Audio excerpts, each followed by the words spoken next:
Welcome! In this video, we cover how to replace the pads and rotors on a 987 Porsche Boxster or Cayman.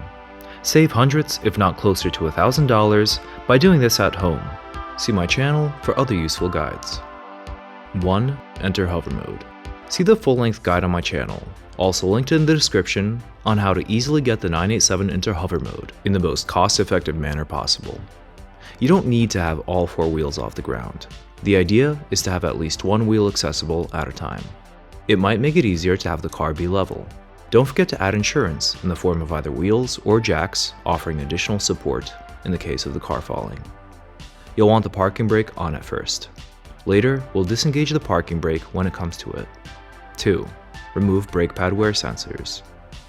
Using a small, flathead screwdriver, disengage the two clips on the sensors to remove them.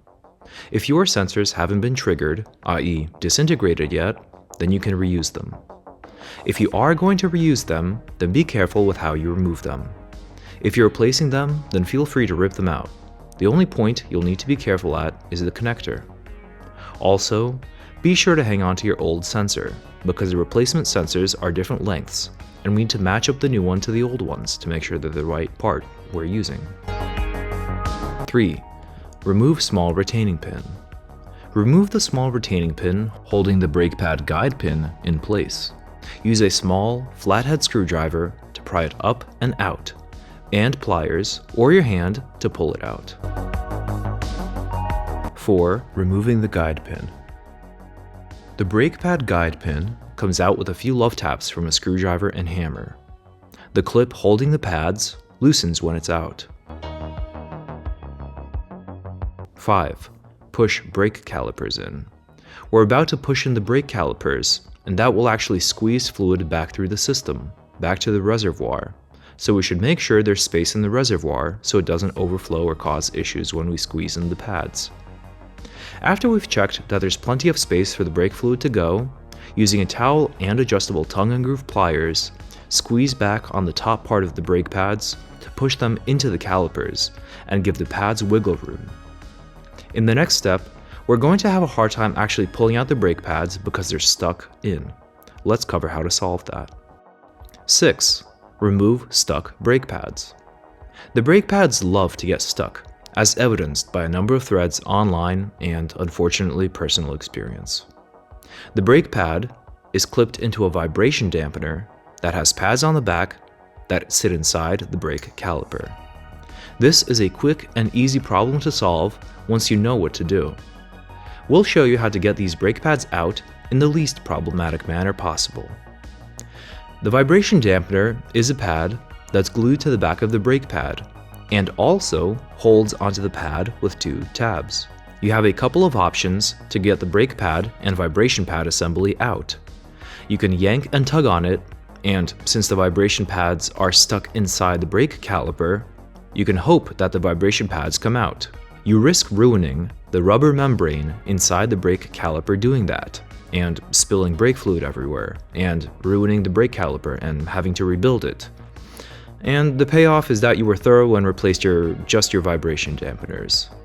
You can alternatively do what I did and free the brake pad from the vibration pad that's stuck inside the brake calipers, and essentially just reuse the old but perfectly adequate vibration dampeners by leaving the vibration dampeners inside the caliper, with little to no risk and less cost and the same vibration dampening as before. I've driven for 4 months now without a single squeak from my brakes. So, how do we do it? To remove the brake pads, we simply insert a flathead screwdriver and work the brake pad out of the clips on the vibration dampener pad assembly. The pads are held in by clips at the top. We bend away one clip and then the other, and the brake pad comes right out. We'll snip these top clips later when we reinstall the brake pad. If you get lucky and your vibration dampeners aren't stuck, then this is what it should look like when you get it free. You can see the kind of poor condition of my dampeners that I decided to live with. Thus far, without issues. Thus far, without squeaks, using even these. Because this chapter isn't long enough, here's what it looks like also when you finally free the pad by risking your caliper and poking at it and getting the dampeners out. like I did on the first time around. I don't recommend risking it though. Let's move on. 7. Caliper bolts. So we have these two, and mine are 10 millimeters.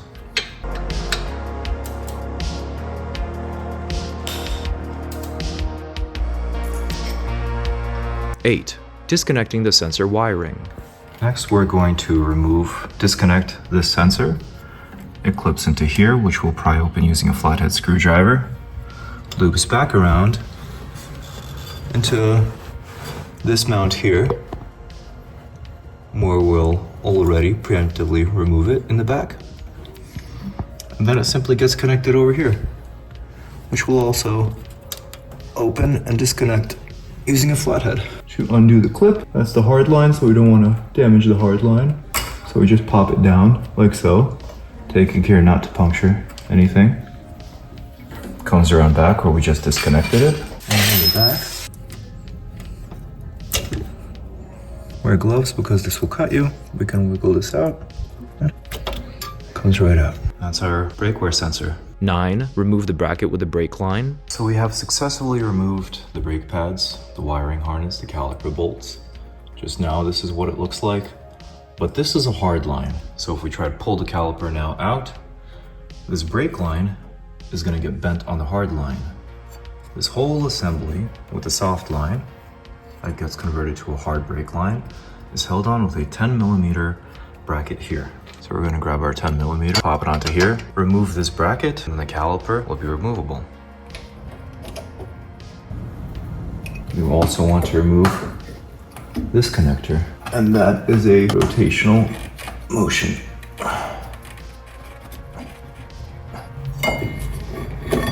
Voila. That's our brake caliper. We can admire it. 10.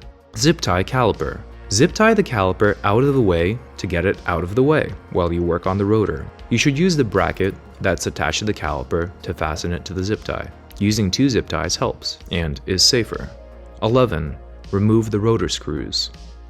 Spray the 2 screws holding the rotor and spacer in with the PB Blaster or WD-40 and let them soak for a bit. After about 5 to 15 minutes, give the screws a few love taps with a screwdriver and hammer. This should loosen them and let you completely remove them.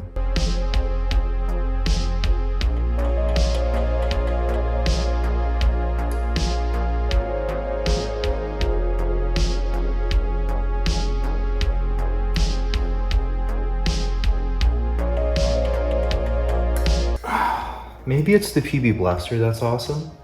Maybe it's my hammering technique. Or maybe it's the awesome strategy thanks to Help Me DIY, who taught me how to do this.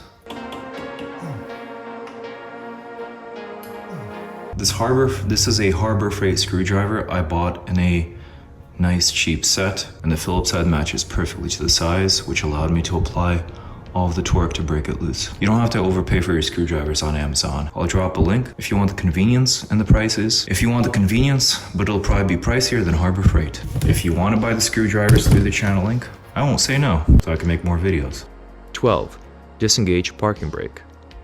At this step, we can disengage the parking brake if you're working on rear rotors, because the parking brake is a brake that expands inside the rotor, and that's how it holds the wheel in place. So, with the parking brake engaged, it's holding the rotor in. We disengage it to get it to stop pressing on the rotor from the inside. 13. Remove the stuck wheel spacer. If you have a wheel spacer, and if it happens to be stuck, this is how you get it off.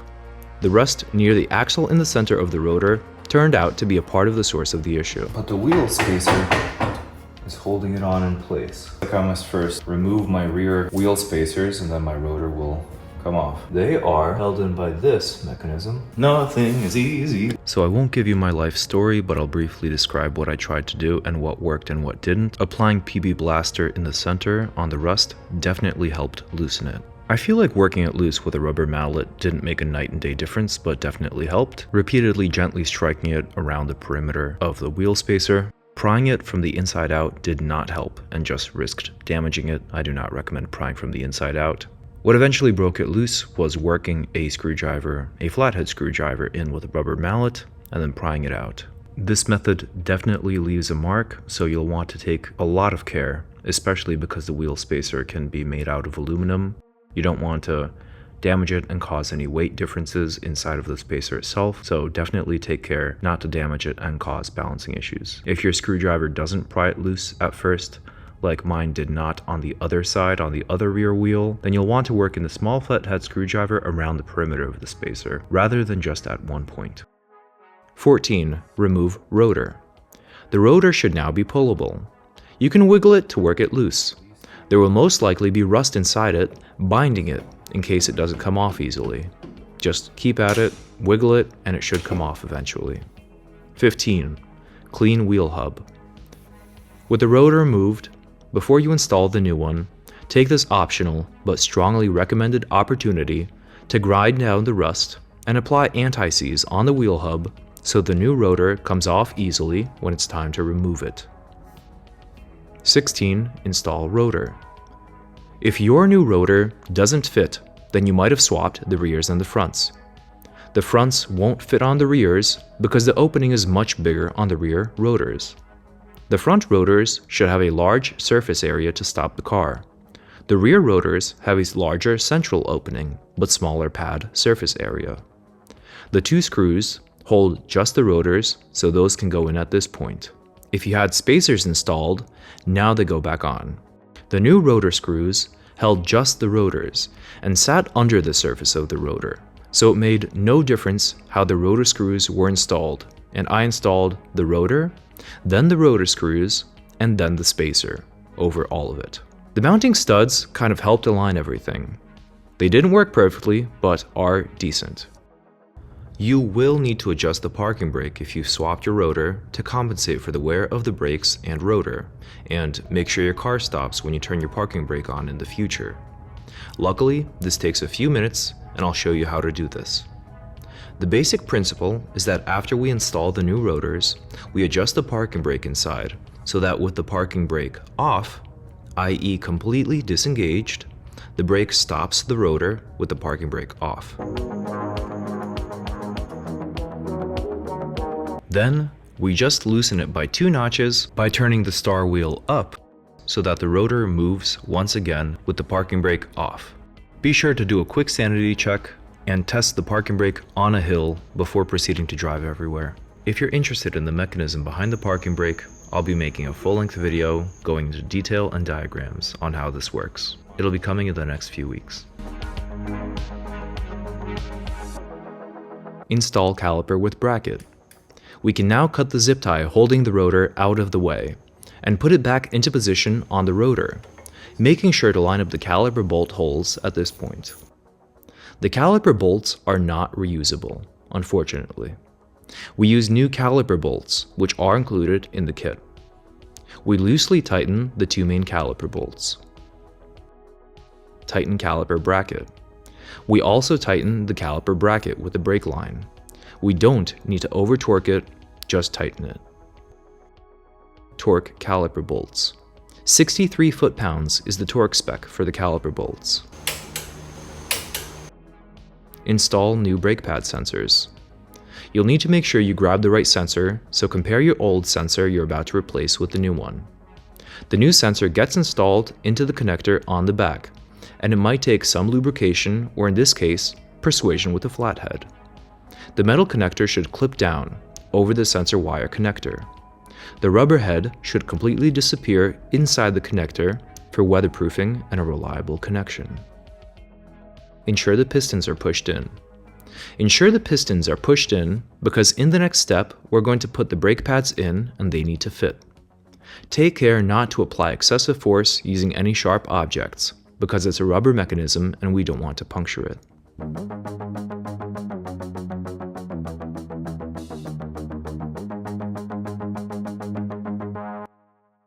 Issue with old brake pads. We'll be installing new retaining pins and grease on the pins, but no grease on the brakes, to ensure the brake pads can move back and forth. We're also going to drain the calipers of the old brake fluid in my brake fluid flush video, and show you how to remove the ancient brake fluid and show all the gunk that comes out of my calipers. So make sure you don't miss that one, because that could have also caused this uneven wear if the calipers aren't doing their job. So as you can see, one of my brake pads on this side was being used, but this one is barely, not even used. Lead this. We will see. I imagine something is wrong with this line. So here's a problem. At the top is the brand new brake pad, unworn. In the middle is the old brake pad, and you can see it's a little bit worn. And the bottom one is worn to almost nothing. Why can this happen? You might have a rusty guide pin like mine, and this was actually not letting these brakes slide perfectly, which is why I do recommend this complete brake pad kit, and they come with new springs. Upon further inspection, they might have shipped me incorrect springs, but I do recommend getting new guide pins and new clips, and hopefully buying the correct ones to replace the old ones, because it might cause uneven wear on your brake pads. Issue with the kit for the Boxster S. I received duplicates of the brake pad clips that get pressed down for the front brakes, instead of a set of front and rear brake pad clips in the Pelican kit for the Boxster S. And right now on screen is the correct part number you need instead of the small clips I received. After a quick bath in vinegar and treatment with a metal brush, a lot of the rust comes off on the old clips, and that's what I did to make them reusable. I'm not gonna lie and say they look perfect, but from a distance, they look pretty freaking good compared to before. The important part, the pins, smooth. Install brake pads. If your vibration dampeners, at least the circular part, was pretty messed up, I don't have anything to say against leaving them off. I did that for one caliper, where one old dampener was rusted in. Install the retaining clip and the guide pin. The retaining clip gets installed with the sensor clip being on the same side as the cutout in the caliper for the wire. We can then push it down by hand and insert the guide pin. We then insert the retaining pin into the guide pin using some pliers and gentle love taps.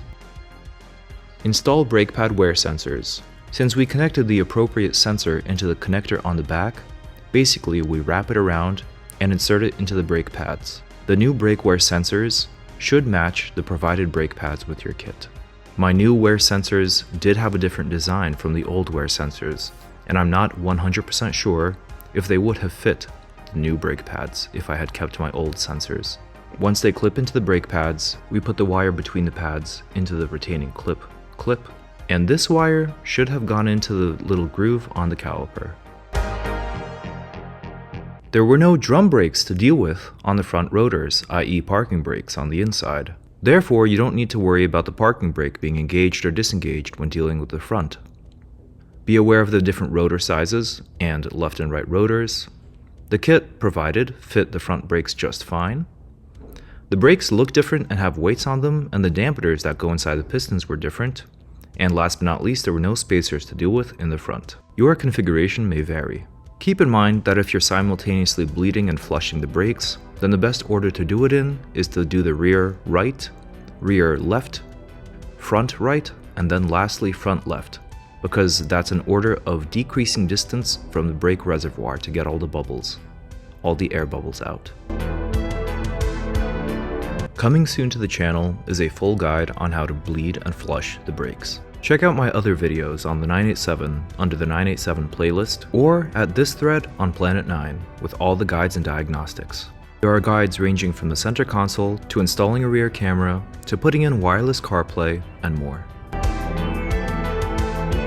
With everything we set out to do done, there's not much left to it other than lowering the car. You're about to see me do it in the wrong order, which is lowering the front before the rear, which allowed the car to roll unsafely, and I was lucky it did not fall. Use wheel chocks and lower the rear first when exiting hover mode. We can now not forget to torque the wheels down and drive off into the sunset. Thanks for watching.